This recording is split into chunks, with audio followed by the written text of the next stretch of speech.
الواسع دا غي معنی دا وسعت دینے والا فراخی او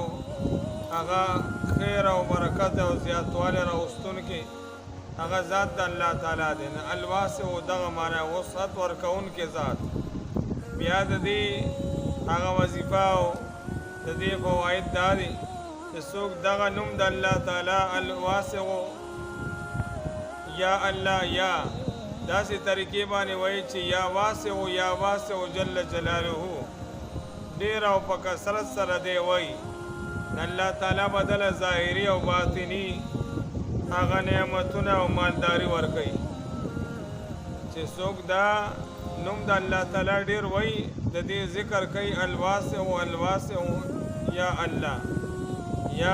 یا واسع جل جلاله وایي دته الله تعالی ظاهري او باطني غنا او مالداري هغه الله تعالی عطا کوي